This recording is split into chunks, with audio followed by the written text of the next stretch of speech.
Bueno, buenas noches, jóvenes. Bienvenidos a su clase de física general.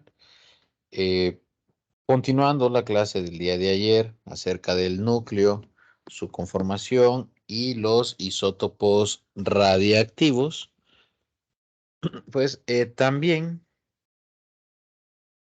vimos que existe una transmutación, una conversión de núcleos, ¿verdad? Mediante decaimiento radiactivo, mediante emisión de radiación, pues un núcleo padre se transforma en un núcleo hijo.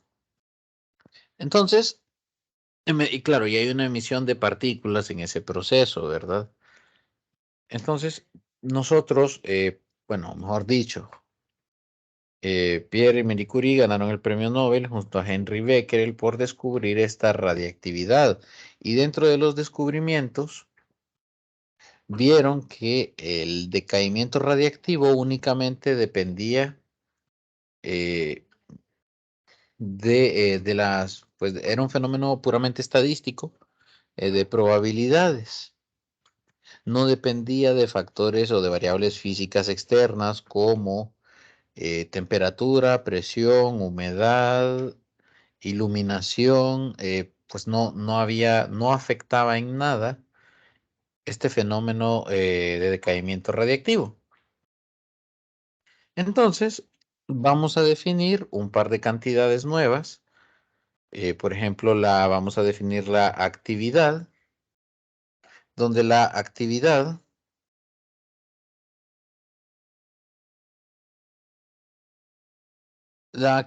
de un material que es radiactivo, básicamente me está diciendo a mí cuántos núcleos se están desintegrando por segundo. Entonces, la actividad se compone de dos cantidades, lambda y n, donde lambda es una constante de decaimiento.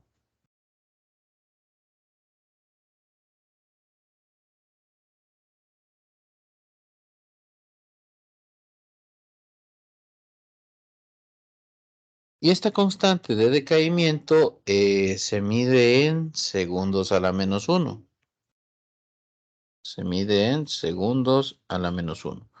¿Y qué representa? Representa la probabilidad de que en el siguiente instante de tiempo ocurra un decaimiento. Es la probabilidad de que ocurra este decaimiento.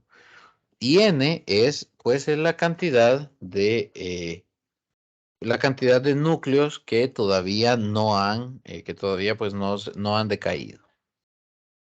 Resulta que el decaimiento radiactivo obedece la ley exponencial y por esto se le entregó el premio Nobel a los Curie por describir este fenómeno. Resulta que si usted puede calcular la cantidad de núcleos de una muestra de material radiactivo, usted puede calcular la cantidad de núcleos que todavía no han decaído partiendo de la cantidad de núcleos que había inicialmente, y esto obedece una ley de decaimiento exponencial,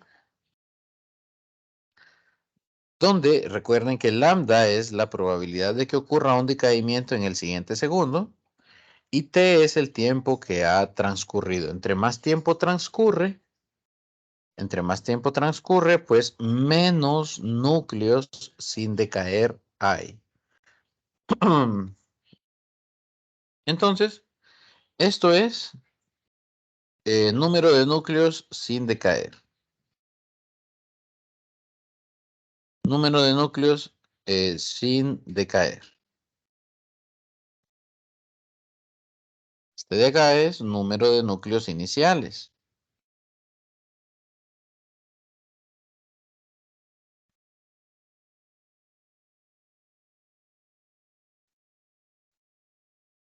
Número de núcleos iniciales. La constante de decaimiento y el tiempo, ¿verdad? Lambda es constante de decaimiento y t es el tiempo. Bien.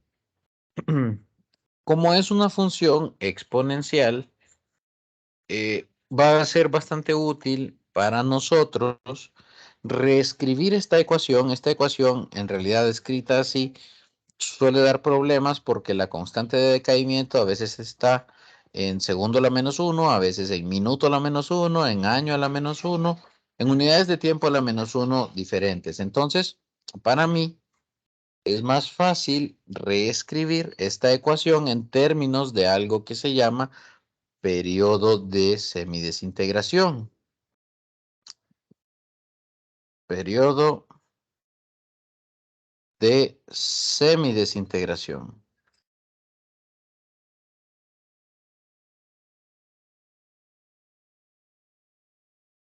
El periodo de semidesintegración en inglés se llama half-life.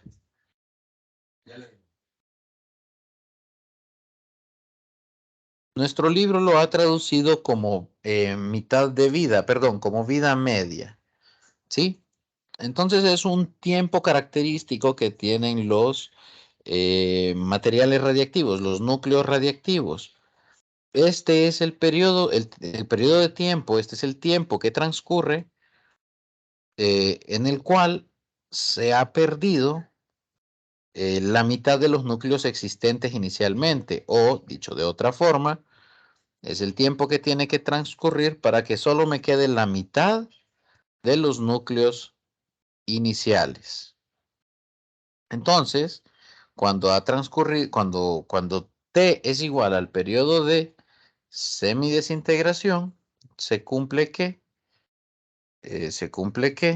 N sobre el número de núcleos sin decaer entre el número de núcleos inicial es igual a 1/2.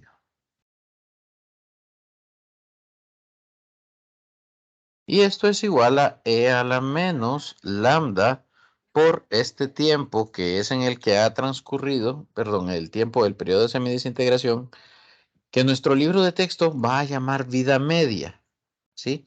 El libro de texto va a llamar vida media y para efectos de examen, a este tiempo le vamos a llamar vida media, pero es la traducción que se hizo del inglés al español. En realidad nos estamos refiriendo al half-life o la mitad de vida, ¿sí? Nosotros lo vamos a entender también como vida media, aunque la vida media sea otra cosa, pero bueno, la traducción del libro está hecha así y comercialmente también se manejó de esta manera. La traducción se hizo así. Entonces, aunque no sea estrictamente correcto, lo vamos a manejar de esta forma, ¿sí? Periodo de semidesintegración, half-life, lo vamos a traducir como vida media, aunque debería ser mitad de vida, pero bueno. Y de nuevo, el requisito es que actualmente solo me queda la mitad de los núcleos iniciales. Entonces, entonces, perdón.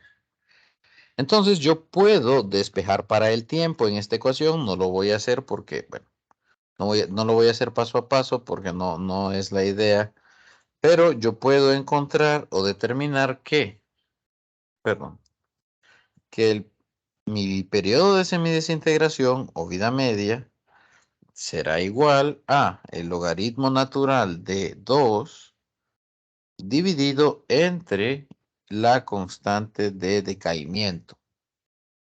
Entonces recuerden, este es el tiempo que transcurre en el cual ya solo tengo la mitad de los núcleos iniciales.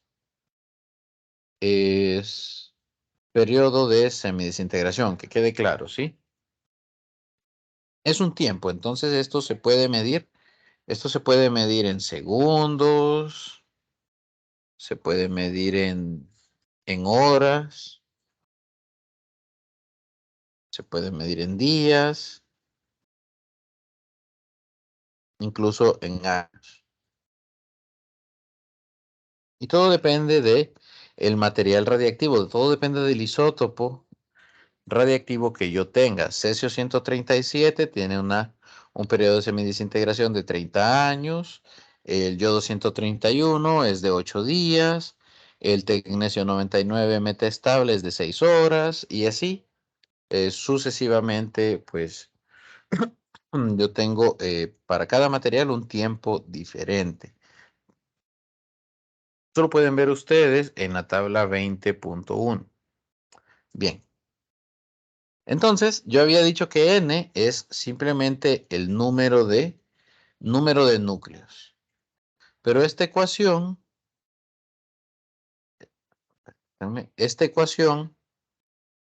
también se puede utilizar para el cálculo de la actividad.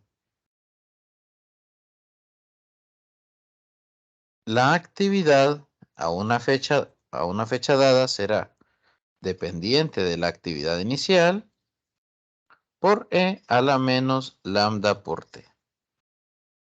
A mí no me gusta trabajar con la constante de decaimiento debido a que pues suele resultar muy complicado, entonces a mí me resulta más fácil tanto la ecuación que tiene el número de núcleos como la de la actividad, trabajarla de esta manera. E a la menos logaritmo natural de 2 multiplicado por el tiempo que ha transcurrido entre el periodo de semidesintegración o vida media. ¿Sí? Entonces, cuando yo trabajo de esta forma, tengo los mismos resultados, pero si si mi elemento es el cesio, este tiempo es de 30 años. Entonces, yo el tiempo que voy a colocar aquí también debe estar en años. Si es yodo, a este periodo es de 8 días. Pues acá yo tengo que trabajar también en días. Ahora bien, como esto es la actividad,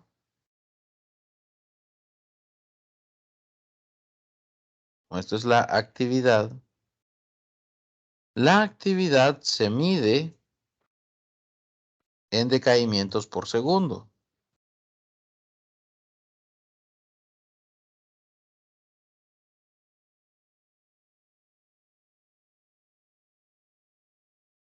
Decaimientos por segundo.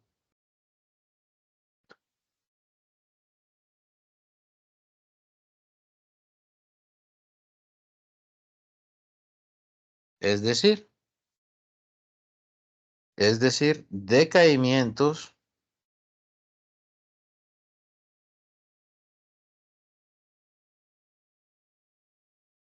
decaimientos por segundo. Escrito sería así. Entonces, prácticamente a mí me están diciendo, digamos, me están dando una medida de cuántos núcleos se están transformando por cada segundo que pasa. Esta es una forma de describir la fuerza de una muestra radiactiva, o podría pensar usted en la intensidad del material radiactivo. Bueno, yo prefiero ver como la cantidad de partículas que se están emitiendo. Yo lo prefiero ver de esa manera, porque en cada decaimiento hay una emisión de partículas. Entonces, a los decaimientos por segundo les llamaremos Becquerel,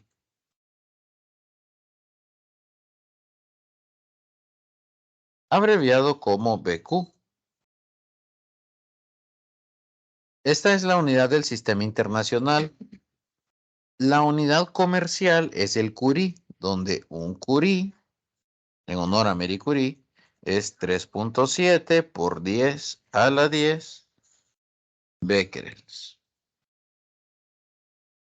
Entonces, la unidad de Curie es bastante grande. Nosotros en el hospital trabajamos con fuentes que son de milicuries, o sea, 10 a la menos 3 curies. Suelen ser fuentes pequeñas. Bien, entonces, muy normal, dependiendo del tipo de fuente y de su aplicación, es que se usen los milicuries o los microcuries, 10 a la menos 6 curies. Todo depende, ¿verdad? Todo depende de la aplicación realmente. Entonces, aunque la unidad del sistema internacional es el becquerel, eh, comercialmente se trabaja todavía con el curie. Bien, ¿cómo se mira esta gráfica? ¿Y cómo se mira esta gráfica? Esta gráfica se mira de esta forma. Es un decaimiento exponencial donde el periodo de semidesintegración o vida media es cuando n es igual a n sub 0 medios, ¿sí? Entonces, en el eje X tenemos el tiempo, en el eje Y tenemos el número de núcleos. O mejor dicho, tenemos la actividad. La actividad en Becquerel podría ser, entonces esto de acá es la actividad inicial entre 2. Cuando la actividad inicial ha caído a la mitad, pues ahí es donde ha transcurrido el periodo de semidesintegración. Ok.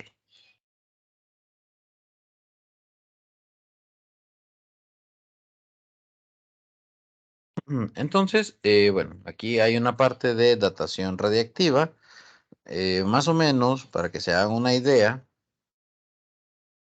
mediante mediante el decaimiento radiactivo del carbono 14, es posible datar los objetos. Por ejemplo, un organismo vivo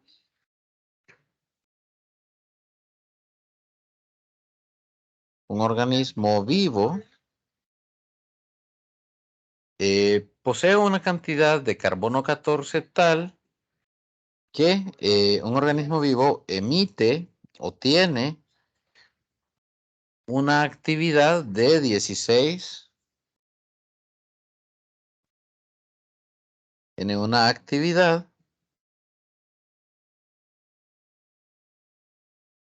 de 16 decaimientos, decaimientos por segundo por cada gramo, por gramo, ¿sí?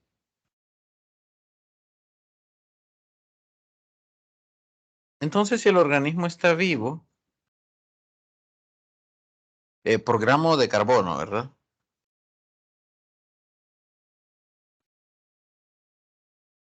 Entonces, por cada gramo de carbono, el organismo tiene una actividad de 16 decaimientos. En cuanto nos morimos, esta actividad comienza a bajar. El carbono 14 tiene una vida media de 5.730 años. Entonces, el periodo de semidesintegración del carbono 14 es de 5.730 años.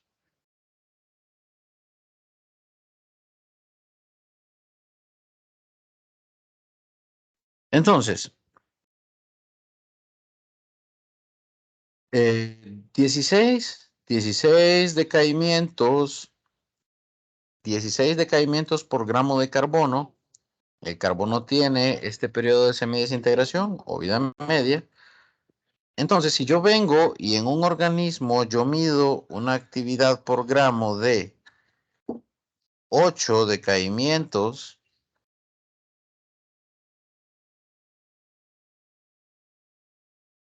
de 8 decaimientos por segundo por gramo,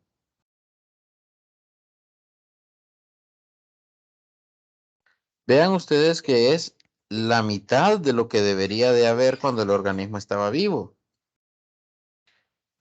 Por lo tanto, ha pasado un periodo de semidesintegración y yo podría decir que el objeto murió hace 5.730 años.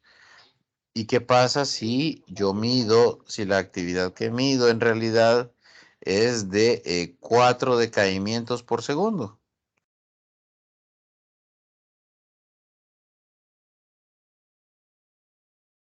Por segundo por gramo, ¿verdad? Entonces, aquí, para, para cuando, para cuando usted mide 8, usted tiene un periodo de semidesintegración.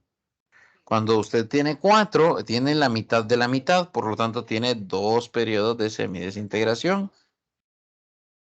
Y entonces aquí ya el organismo o el objeto ya no tiene 5.730 años, tiene 5.730 años por 2, o sea que tiene 11.460 años. Y así, a medida que vaya cayendo a la mitad la cantidad de núcleos, puede saber usted cuántos periodos de semidesintegración han pasado y al mismo tiempo cuál es la edad,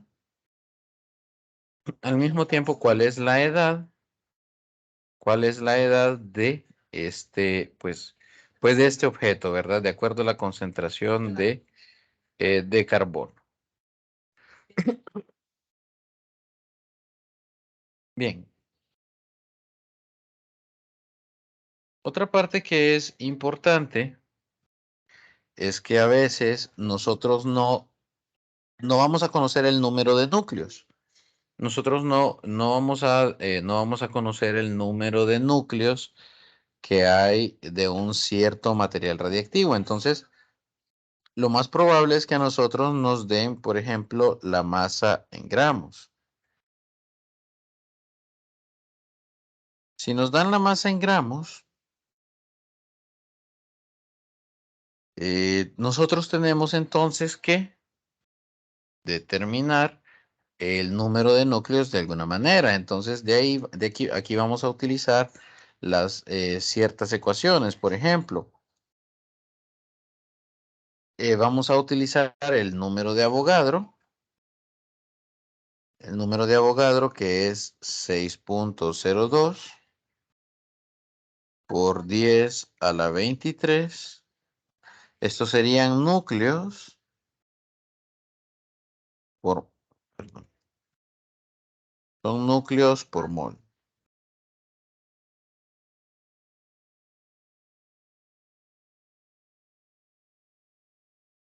Núcleos por mol, ¿sí?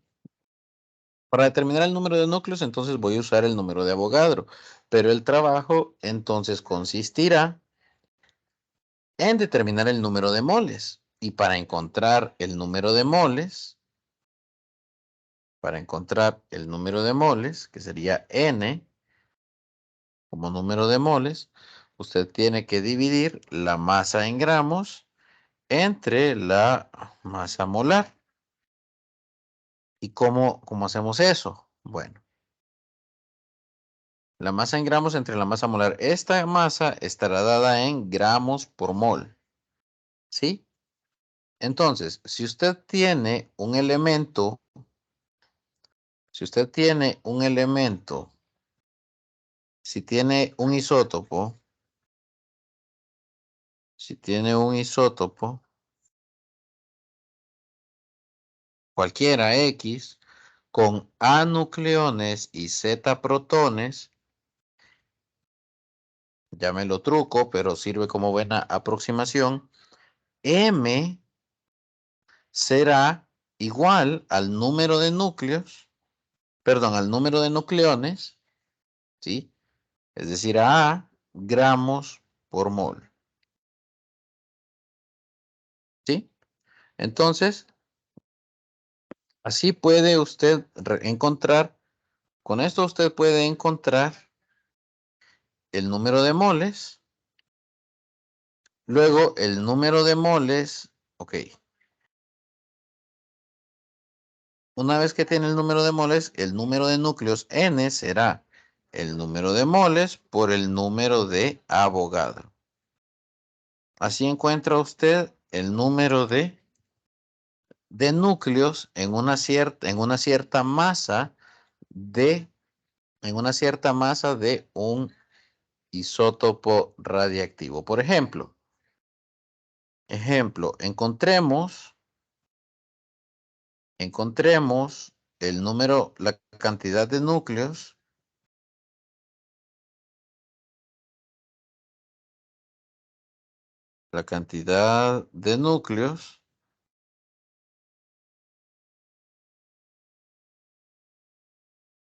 en 10 gramos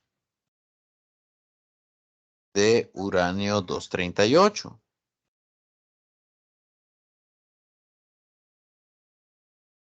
Entonces, la cantidad de núcleos en una muestra de uranio 238.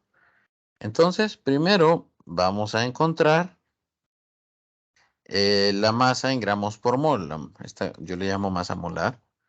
En este caso, M será 238, que es el valor de A, número de neutrones más protones, gramos por mol. La masa es 10 gramos.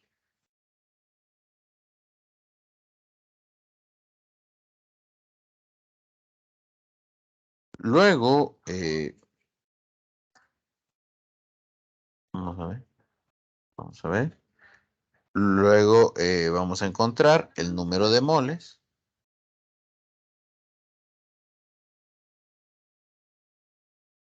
El número de moles será los 10 gramos que tenemos entre los 238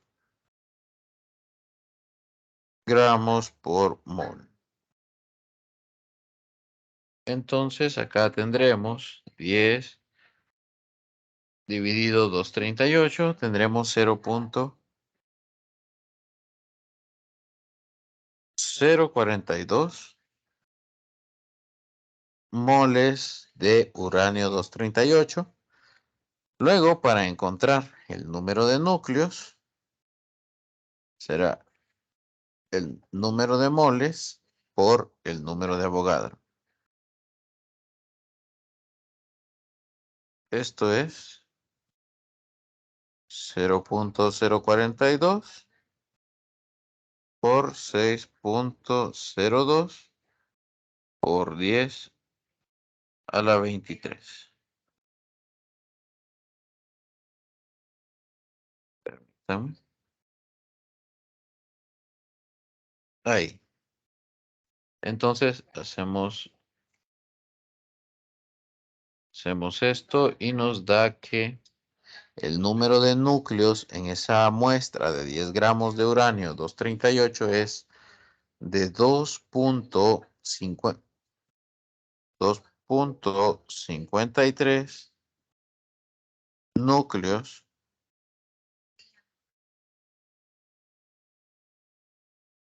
de uranio 238. Entonces, así podemos determinar el número de núcleos a partir de la masa, a partir de la masa en gramos de un elemento. En este caso es uranio 238, pero si fuera, por ejemplo, cobalto 60, en vez de 238 usaríamos 60. Entonces, esa es una buena aproximación para determinar el número de núcleos, que podría ser útil. Bien. Dejando de lado entonces la parte de la actividad y de los decaimientos, vamos a hablar un poco de la estabilidad y de la energía de enlace, que pues en realidad, pues cuando usted tiene un elemento formado, por ejemplo, tiene usted, permítanme, cuando tiene usted, por ejemplo, un elemento formado, un átomo de helio,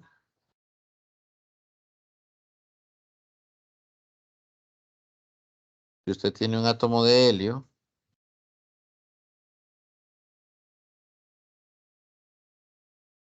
¿sí? El átomo de helio tiene 2 protones y 4 nucleones, es decir, tiene 2 protones y 2 neutrones. Entonces, hay un concepto que se llama energía de enlace. Energía de enlace. La energía de enlace es la energía necesaria si usted quisiera desarmar, digamos, si usted quisiera separar este núcleo. Es la energía que necesitaría para separar este núcleo. Esto es una diferencia de masa por la velocidad de la luz al cuadrado. Si ustedes hayan parecido aquí con la famosa ecuación de Albert Einstein no es coincidencia, puesto que sí, hay una equivalencia entre masa y energía. Hay una equivalencia entre masa y energía.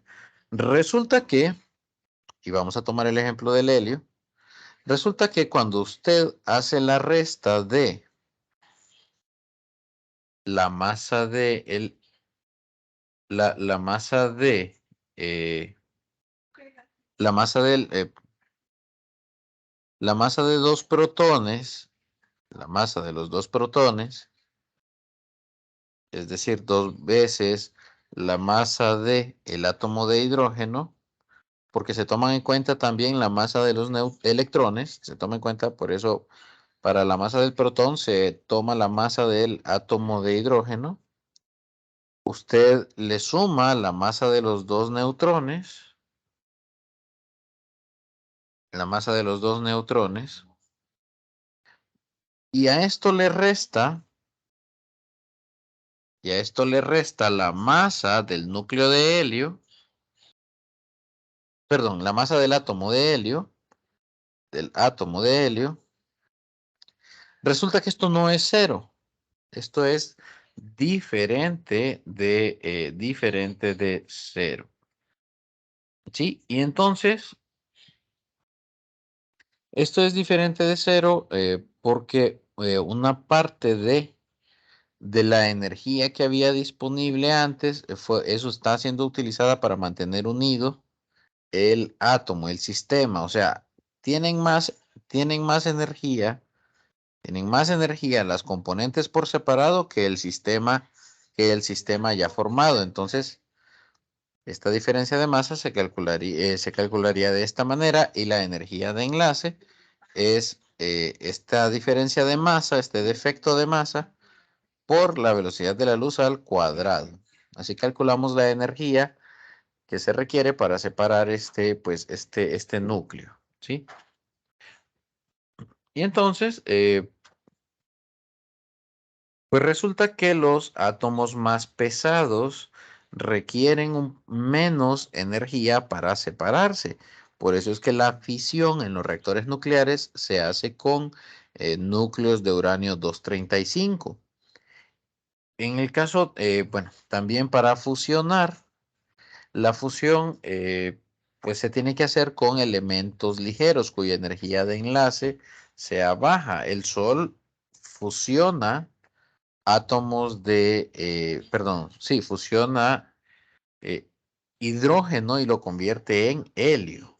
Entonces, porque estos elementos tienen una energía de enlace baja en comparación al resto.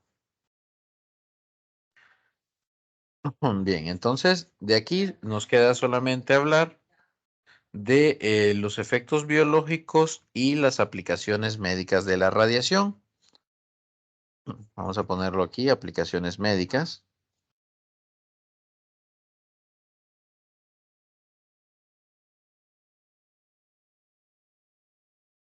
De esto yo he hablado a lo largo de toda la clase. Yo recuerdo haber hablado con ustedes de los detectores de radiación que se parecían bastante a un capacitor. Y entonces lo que nosotros detectábamos es nada más un pulso eléctrico, ¿sí? Y ese pulso eléctrico es proporcional a la cantidad de radiación, o bueno, no necesariamente proporcional, pero sí es un indicativo de cuánta radiación ionizante hay en un ambiente. Para cuantificar, para cuantificar nosotros el daño por radiación, aplicaciones médicas y efectos biológicos, le vamos a poner acá. Aplicaciones médicas y efectos biológicos.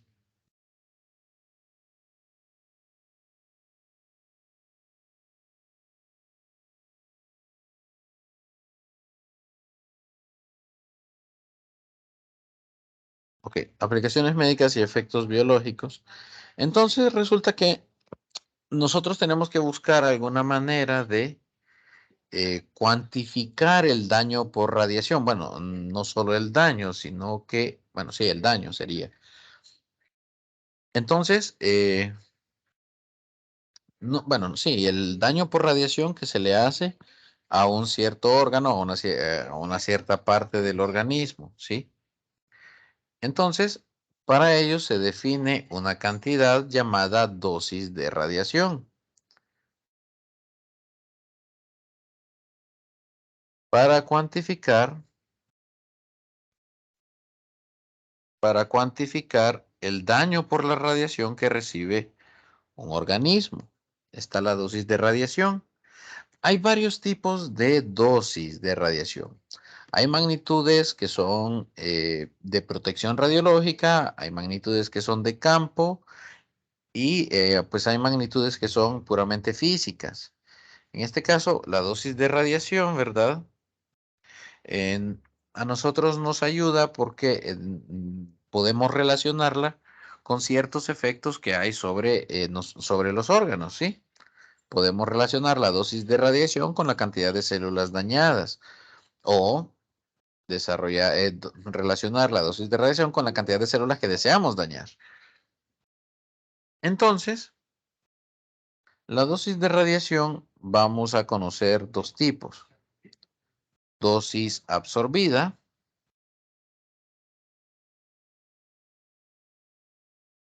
dosis absorbida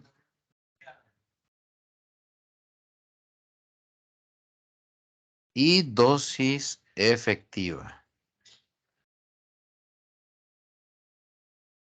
De nuevo, yo creo que esto lo mencioné el día de ayer. Esta definición de la dosis efectiva ya caducó, ya no se hace así, pero bueno, sirve para efectos ilustrativos. El texto viene más o menos desde el 2000, pero en 2007 se emitieron unas nuevas recomendaciones de la Comisión Internacional de Protección Radiológica, donde se redefine pues la dosis efectiva. Pero realmente no fue mucho el cambio y pues nos puede servir bastante estudiarlo aún así de esta manera. Entonces, dosis absorbida es simplemente es energía depositada en una cierta masa, ¿sí? Entonces, entonces la dosis absorbida es la energía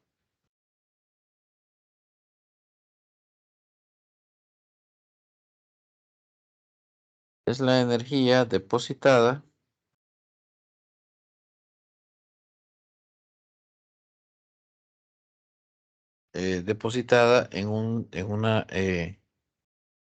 pues en cierta masa, ¿sí? Energía depositada en cierta masa. Entonces la dosis absorbida se mide en grays, se mide, se mide en grays. Se representa de esta forma. El gray es equivalente al joule sobre kilogramos. Entonces es, la dosis absorbida es energía depositada en una masa que está dada en kilogramos. Sí, es la energía en joules que se deposita en un kilogramo de masa, por ejemplo. Pero, y bueno, la vamos a medir en grays. Cuando a usted le prescriben un tratamiento contra el cáncer, pues en radioterapia, la dosis que le prescriben viene dada en grays. Y entonces, ¿para qué sirve la dosis efectiva? La dosis efectiva sirve para establecer límites de dosis, límites de radiación. También podríamos decir que es la dosis absorbida.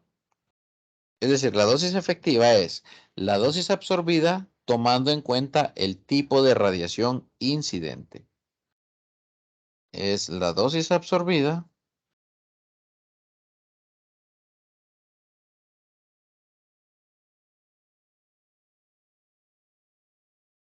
tomando en cuenta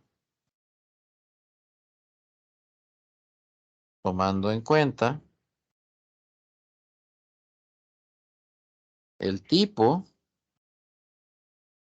de radiación.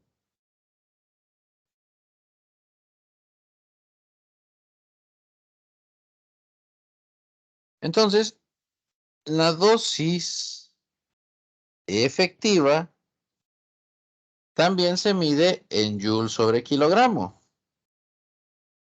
Y aquí esta es la parte más confusa.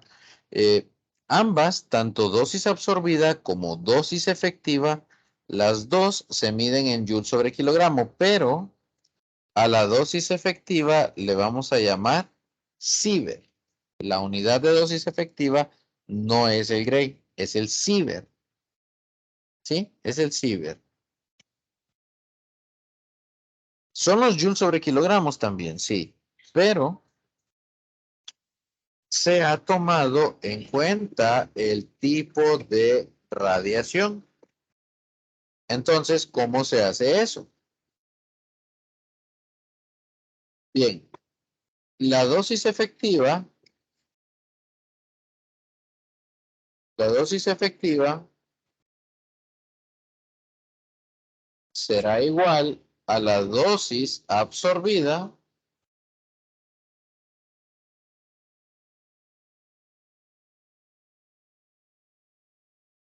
será igual a la dosis absorbida multiplicado por el valor de efectividad biológica relativa, el RBE. El RBE no es otra cosa que un factor de peso que me indica o que diferencia los tipos de radiación. Digamos, yo puedo irradiarme y entregar un joule sobre kilogramo de dosis absorbida. Eso está bien. Pero la energía no se deposita de la misma manera si se irradia con una partícula alfa, beta o gamma. La energía se deposita de manera diferente. La partícula alfa, por ser más pesada y de corto alcance, su energía la entrega en un espacio muy pequeño. La beta, si bien es un poco más ligera, también pues suele depositar su energía en un espacio un poco más, en un mayor espacio que la alfa, pero menor que la gamma. Entonces, cuando usted se expone a la radiación, la dosis efectiva tomará en cuenta el tipo de radiación al que se está exponiendo. Por ejemplo, si usted se irradia con rayos X o rayos gamma, la efectividad biológica relativa es igual a 1 y por lo tanto dosis absorbida es igual a dosis efectiva. Pero en partículas beta, este factor de efectividad biológica relativa es de 1.2. Es decir, que aunque usted se irradiara, aunque usted recibiera un joule sobre kilogramo de dosis absorbida, si fue de partículas beta, su dosis efectiva será 1.2 Sievert. 1.2 Sievert. Si fue con neutrones lentos y usted en absorbida tiene un joule sobre kilogramo, la dosis efectiva será de 4 joules sobre kilogramo, 4 sieverts. Si fue con neutrones rápidos y usted recibió un joule sobre kilogramo en dosis absorbida, en efectiva ya son 10, porque la efectividad biológica relativa de los neutrones rápidos es de 10 y en las partículas alfa es de 20. O sea que, aunque tengamos dosis absorbidas iguales, si la irradiación fue de partículas diferentes, la dosis efectiva pues será diferente, aunque ambos tengan la misma dosis absorbida. Y es porque estamos tomando en cuenta el tipo de radiación que está llegando. El tipo de radiación que está llegando. Bien. De aquí pues nos quedará hacer ya los ejercicios. Nos quedará ya hacer los ejercicios. Eh, Principalmente, ok, aquí, esto sí. viene siendo importante. Cuando ocurre el decaimiento radiactivo, por ejemplo, cuando ocurre el decaimiento radiactivo, el, el yodo 131 emite partículas beta, ¿sí? Emite partículas beta, pero eh, pueden haber también algunas partículas gamma, ¿sí? Entonces, al final, la dosis absorbida sería la energía que depositan las partículas beta más la energía que depositan las partículas gamma, ¿sí? Y entonces a usted le especifican qué porcentaje de las beta llegan, qué porcentaje de las betas entregan energía y qué porcentaje de las gamma entregan energía. Y a usted, normalmente, si se hace una terapia con material radiactivo, usted ya conoce la energía que transporta cada una de las partículas. Entonces, digamos que tenemos acá yodo 131, yodo 131, el yodo 131 le va a emitir una beta negativa y también le va a emitir una partícula gamma. Entonces, la dosis que le va a entregar este yodo dependerá de la energía de la partícula beta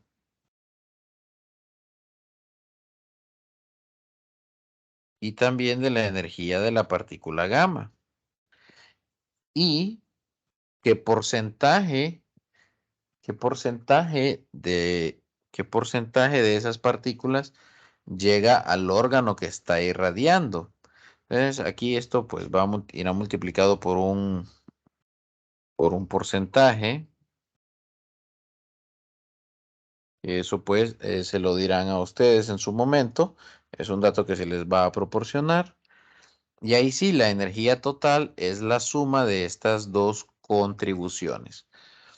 Claro, estas partículas solo depositan la energía cuando ocurre el decaimiento radiactivo, es decir, que usted necesita conocer,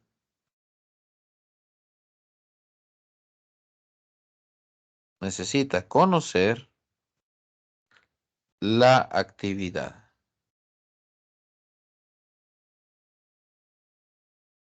Y entonces, la energía que le va a depositar el material radiactivo será la actividad multiplicado a la suma de estas dos componentes. Perdón, aquí, la suma de estas dos componentes. Porque una parte de la energía será depositada por la partícula beta y otra parte de la energía será depositada por la partícula gamma. Esto para cálculo de dosis absorbida, ¿verdad? Para el cálculo de la dosis absorbida. Si tuvieran que hacer el cálculo de la dosis efectiva, es más fácil primero calcular la absorbida, ¿sí? Calcule primero la dosis absorbida. Si quiere, hágalo por separado. ¿Cuánto es la dosis absorbida por partículas beta? ¿Cuánto es la dosis absorbida por partículas gamma? Y luego lo multiplica por el RBE. En este caso es el RBE para la partícula beta. Y por el otro lado es el RBE para la partícula gamma, que ese es 1, así que no hay problema, ese es 1. Esto lo vamos a ver un poco más claro cuando empecemos a resolver los ejercicios. Entonces, cómo funciona la radioterapia es que el médico viene y prescribe la dosis en el órgano. Usted conoce la masa del órgano, obviamente. Usted conoce la masa de ese órgano. Entonces se prescribe la dosis, ¿sí? Y normalmente usted ya conoce la actividad del material radiactivo a utilizar, ¿sí? Y con la actividad del material radiactivo, con la dosis que prescribe el médico, con la energía que se emite y el tipo de partículas que se emite, pues usted puede calcular cuánto tiempo durará una sesión. O, si usted ya tiene el tiempo que duran las sesiones, puede calcular la actividad de material radiactivo que necesita. ¿Sí? Entonces, espérenme, ahí. ¿Por qué necesitaba conocer la actividad? Porque al final, la energía que entrega la fuente radiactiva es igual a la actividad R multiplicado por la energía de las partículas beta por el porcentaje de esa energía que llega más la energía de las partículas gamma por el porcentaje de esa energía que está llegando. Entonces, vea, multiplicamos la actividad, que son los decaimientos por segundo, por la energía que se está entregando por cada uno de los decaimientos. Esto nos va a quedar en... Esto al final tiene... Esto es como una especie de potencia, pero esto es energía, perdón. Esto es energía entregada por segundo. Esto es energía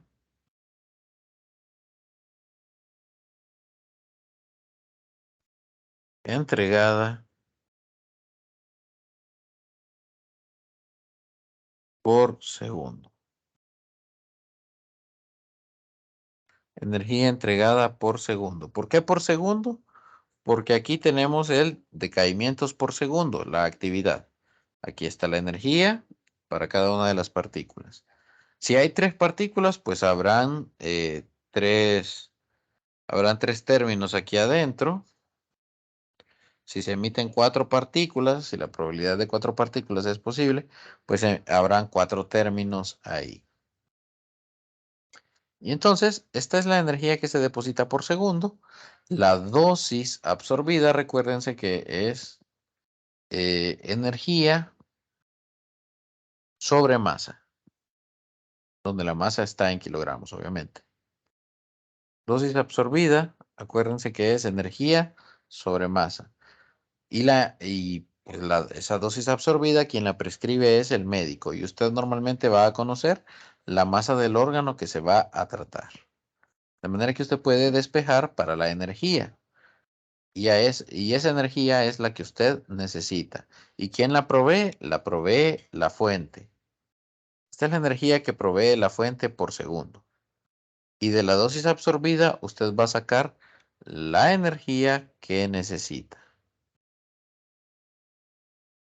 Bien, esto probablemente lo vamos a ver más claro en los problemas. Vamos a quedarnos el día de hoy por aquí, jóvenes.